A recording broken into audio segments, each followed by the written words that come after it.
Bismillahirrahmanirrahim. Assalamualaikum warahmatullahi wabarakatuh. Perkenalkan, saya Samsifar dengan NIM 191410971 dari Program Studi Pendidikan Biologi Angkatan 2019 semester 4 di Universitas 19 November Kolaka.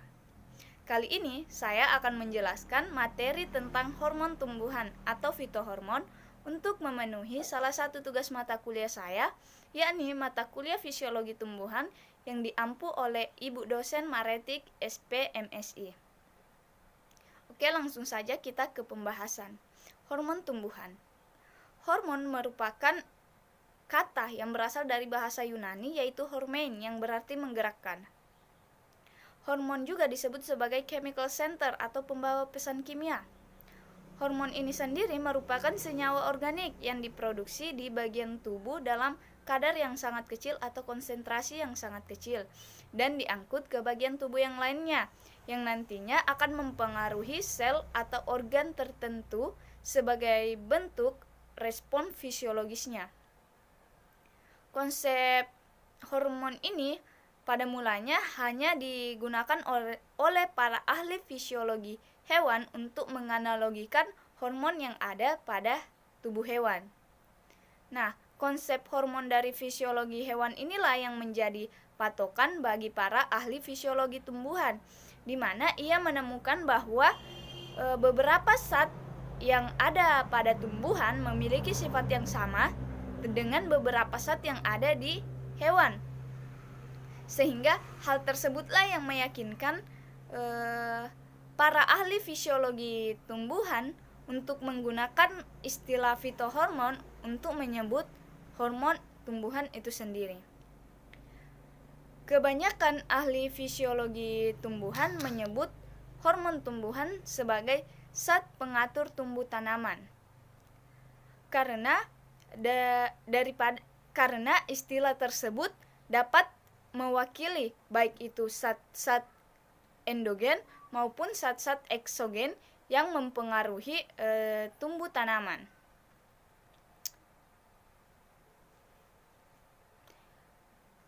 Zat pengatur tumbuh tanaman yang diproduksi oleh tumbuhan disebut sebagai fitohormon, sedangkan yang disintetik disebut sebagai zat pengatur tumbuh tanaman sintetik. Nah, fitohormon ini atau hormon tumbuhan ini merupakan senyawa organik. Namun senyawa organik di sini bukan hara maupun nutrien yang diproduksi secara alami ataupun secara buatan dalam konsentrasi yang sangat kecil atau dalam kadar yang sangat kecil, yaitu milimol atau mikromol. Di mana senyawa organik ini mampu mendorong, menghambat atau mengubah pertumbuhan, perkembangan atau taksis atau pergerakan tumbuhan.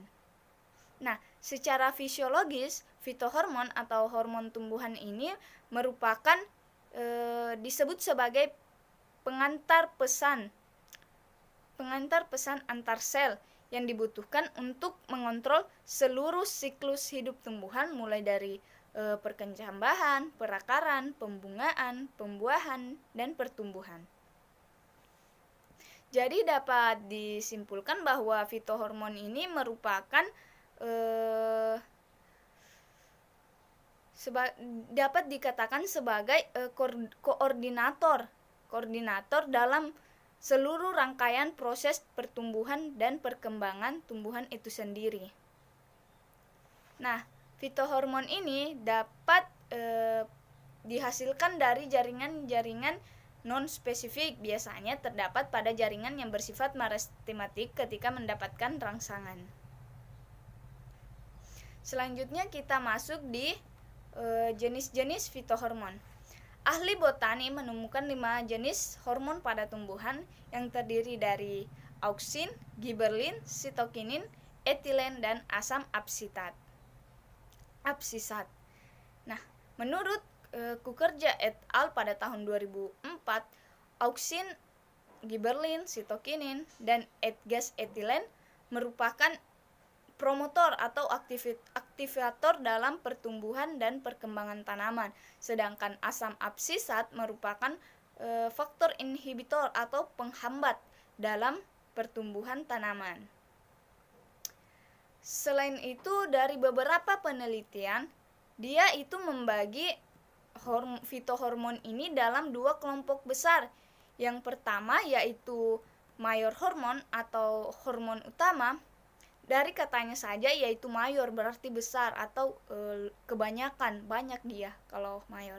Berarti dari kata itu saja kita dapat mengartikannya bahwa hormon utama atau hormon mayor ini merupakan kelompok besar atau kelompok terbesar dari hormon yang paling berpengaruh dalam merangsang pertumbuhan dari suatu tanaman. Nah, hormon mayor ini terdiri dari hormon auksin, giberlin, sitokinin, gas etilen, dan asam absisat. Terus hormon yang kedua yaitu hormon minor. Nah, hormon minor ini adalah kelompok hormon yang memiliki peran dalam proses pertumbuhan, komunikasi, fisiologi, serta ketahanan dari tumbuhan. Oke, kita akan membahas satu persatu mengenai jenis-jenis hormon yang telah saya sebutkan tadi. Nah, yang pertama yaitu hormon auksin. Wen pada tahun 1928 merupakan seorang mahasiswa pasca sarjana di salah satu universitas Belanda. Pertama kali menemukan auksin pada ujung coleoptil kecamba gandum atau Avena sativa. Nah, di ujung coleoptil ini dan pucuk tumbuhan mempunyai enzim yang dapat mengubah triptofan menjadi indol asetat atau EAA. Nah, dalam penelitiannya juga Wen berhasil menemukan atau mengetahui aktivitas dari auksin melalui peristiwa pembengkokan kleoptil yang dipicu oleh adanya pemanjangan pada sisi tumbuhan. Nah, auksin ini berasal dari kata auksien yang dalam bahasa Yunani berarti meningkatkan dan berfungsi sebagai pengatur pertumbuhan dan perkembangan. Auksin ini banyak disintesis pada jaringan meristem atau jaringan pucuk tumbuhan seperti tunas, kucup bunga, kucup daun, dan ujung akar, kemudian akan didistribusikan ke daerah lain tumbuhan. Selanjutnya kita bahas fungsi dari hormon auksin ini. Nah, fungsi dari hormon auksin ini yaitu mempengaruhi pertumbuhan, diferensiasi, dan percabangan pada akar. Terus yang kedua yaitu mempengaruhi perpanjangan batang. Yang ketiga, memicu perpanjangan sel dan pembelahan sel. Yang keempat, membantu perkecambahan dan dominasi apikal. Dan yang terakhir yaitu merangsang pembentukan akar, bunga, dan buah. Nah, dalam auksin ini juga memiliki hal-hal yang menghambat kerja auksin, yaitu terdiri dari salah satu contohnya adalah cahaya matahari. Auksin pada tanaman yang terkena cahaya matahari akan mengalami kerusakan dan menghambat kerja. Akibatnya pertumbuhan tanaman menjadi lebih lambat. Sebaliknya tanaman menjadi lebih cepat pertumbuhannya jika tidak terkena cahaya, karena auksinnya tidak akan menghambat kerjanya maupun merusak auksin tersebut sehingga pertumbuhannya menjadi lebih cepat. Oke, kita lanjut ke hormon yang kedua yaitu hormon giberlin. Nah, hormon giberlin ini merupakan hormon yang pertama kali ditemukan pada jamur Gibberella fujikuroi yang berasal dari tumbuhan padi atau Oryza sativa. Hormon ini ditemukan oleh Eiichi Kurosawa pada tahun 1926. Nah, giberlin ini merupakan senyawa yang tergolong ke dalam diterpene tetracyclic. Giberlin merupakan hormon yang berpengaruh dalam proses perkembangan dan perkecambahan pada suatu tanaman saat bekerja sama dengan matahari. Nah, jadi saat bekerja sama dengan matahari, hormon giberlin ini sangat mempengaruhi perkecambahan dan perkembangan pada suatu tanaman. di mana giberlin ini mampu mengaruhi proses kecambahan sebab giberlin mampu merangsang pembentukan enzim amilase. Nah, hormon giberlin ini terdapat pada buah dan biji saat berkecambah. Fungsi dari hormon giberlin yaitu mempengaruhi diferensiasi dan pertumbuhan dari akar. Terus yang kedua, mendorong biji untuk melakukan perkembangan. Yang ketiga, merangsang perkembangan kucuk. Yang keempat, merangsang pembungaan lebih awal. Yang kelima, merangsang perkembangan buah tanpa biji. Dan yang terakhir yaitu mempengaruhi sintesis protein. Kita lanjut ke hormon yang ketiga yaitu hormon sitokinin. Nah, hormon sitokinin ini pada mulanya ditemukan oleh Gottlieb Haberl di Australia pada tahun 1914. Nah, mulanya ia menemukan senyawa yang dapat mendorong pembelahan sel yang menghasilkan kambium gabus serta mampu memulihkan luka pada umbi kentang yang telah dipotong. Nah, sitokinin ini merupakan senyawa yang dapat ditemui secara bebas di sitoplasma serta merupakan salah satu komponen terintegrasi dari beberapa RNA yang merupakan komponen penyusun molekul RNA T sebanyak 10%. Nah, sitokinin ini juga merupakan senyawa yang memiliki struktur seperti adenin yang mampu memacu terjadinya pembelahan sel. Nah, sitokinin ini terletak di embrio, akar, dan buah. Adapun fungsi hormon sitokinin yaitu merangsang atau mendorong pembelahan sel atau sitokinesis dan diferensiasi sel. Terus yang kedua, mengatur dominasi apikal. Yang ketiga, memberikan efek anti penuaan. Yang keempat, memacu pembesaran sel pada kotil. Selanjutnya, memacu perkembangan kloroplas dan sintesis klorofil. Yang selanjutnya, mengendalikan pembentukan dan perkembangan dari tumor pada batang. Nah, dalam beberapa spesies tumbuhan ini, sitokinin dapat meningkatkan pembukaan stomata dan mampu memecah masa istirahat biji atau dorminasi biji dan merangsang pertumbuhan embrio. Selanjutnya, kita masuk di faktor-faktor yang mempengaruhi kerja hormon sitokinin. Nah, hormon sitokinin ini dapat bekerja dalam konsentrasi yang sangat rendah, yakni 0,01 milimol seperti yang telah diketahui sejak lama bahwa sitokinin ini memiliki peran dalam pembentukan RNA dan enzim. Namun perannya tersebut dapat terhambat apabila ada inhibitor atau zat penghambat dalam sintesis protein dan RNA.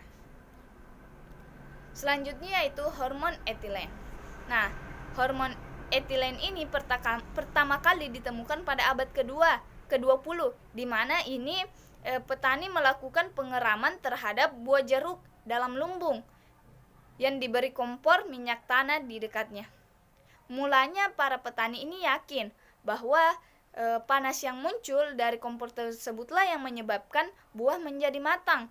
Namun saat kompor tersebut digunakan pembersih atau dibersihkan, justru buah menjadi tidak masak atau tidak matang.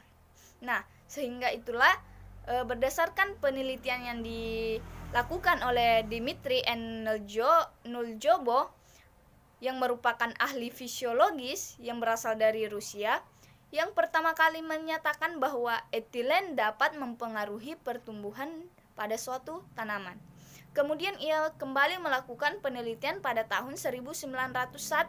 Ia juga berhasil menunjukkan bahwa gas etilen dapat membantu atau dapat membuat perubahan pada akar tanaman.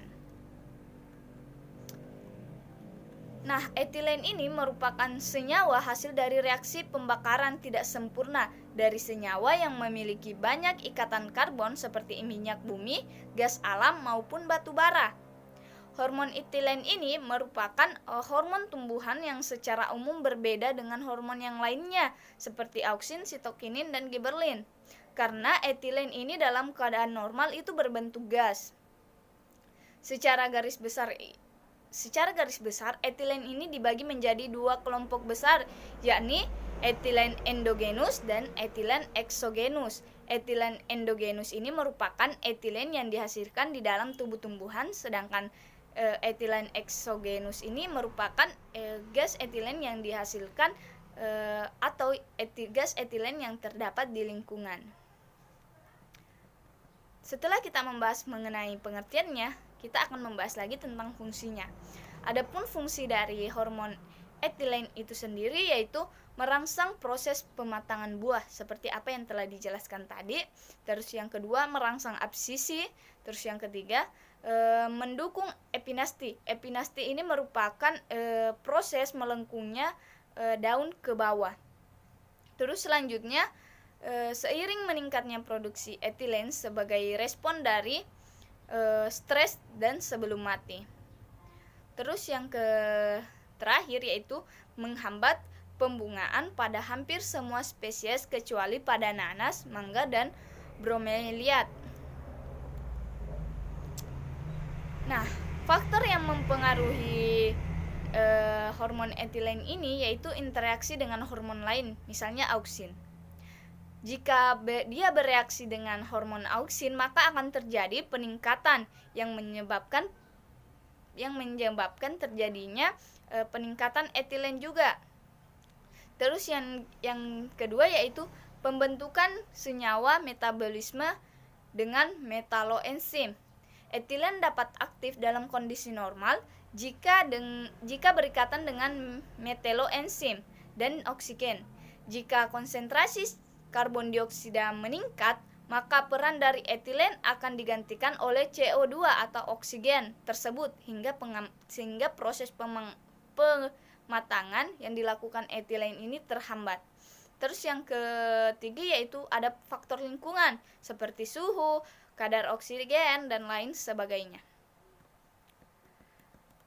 Hormon yang kelima yaitu hormon absisat. Nah, hormon absisat ini pertama mulanya diteliti oleh Frederick Adicott, merupakan orang yang pertama kali berhasil mengisolasi senyawa absisin 1 dan absisin 2 dari tanaman kapas pada tahun 1963. Terus di tahun 1976 ini senyawa absisin 2 tersebut dikenal dengan nama asam absisat atau ABA. Senyawa tersebutlah yang menyebabkan terjadinya pengguguran buah dan daun kapas. Penelitian selanjutnya oleh Philip Waring dan Van Stefmik terkait asam absisat. Peneliti tersebut berhasil menemukan bahwa asam absisat ini terdapat pada semua jaringan tanaman.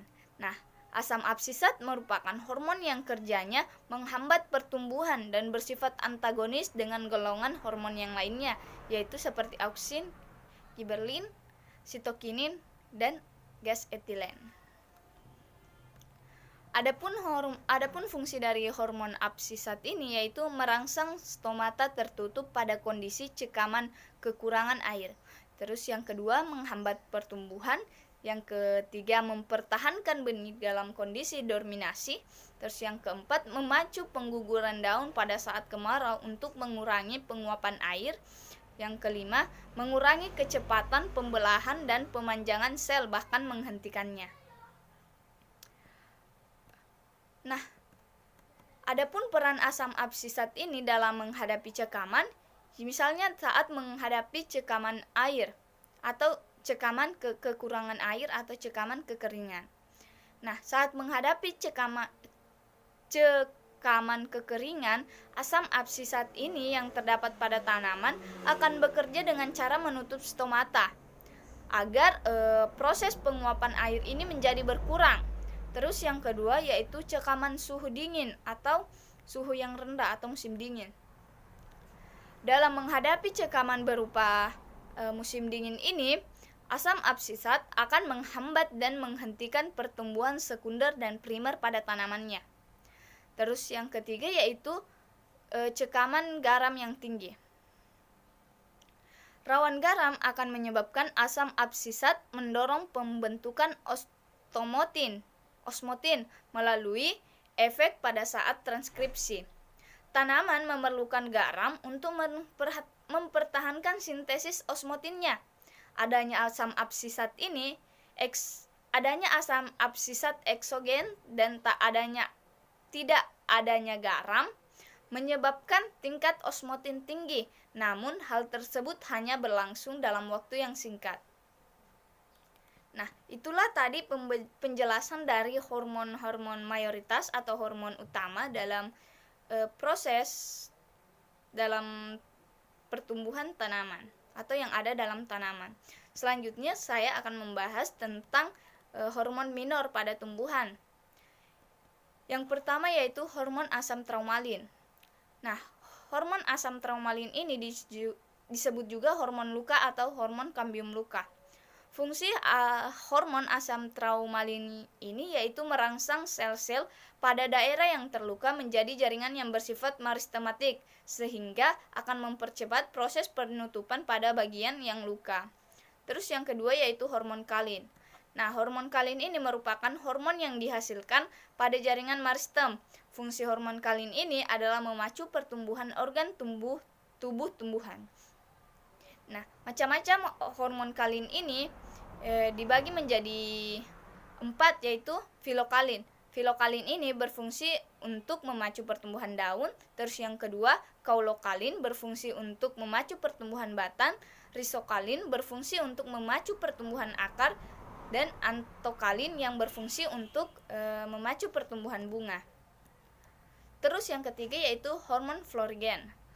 Nah, hormon florigen ini merupakan hormon yang diusulkan sebagai hormon pembungaan oleh ilmuwan Rusia Mikhail Khailakyan pada tahun 1937. Nah, florigen ini berfungsi untuk mewujudkan pembungaan.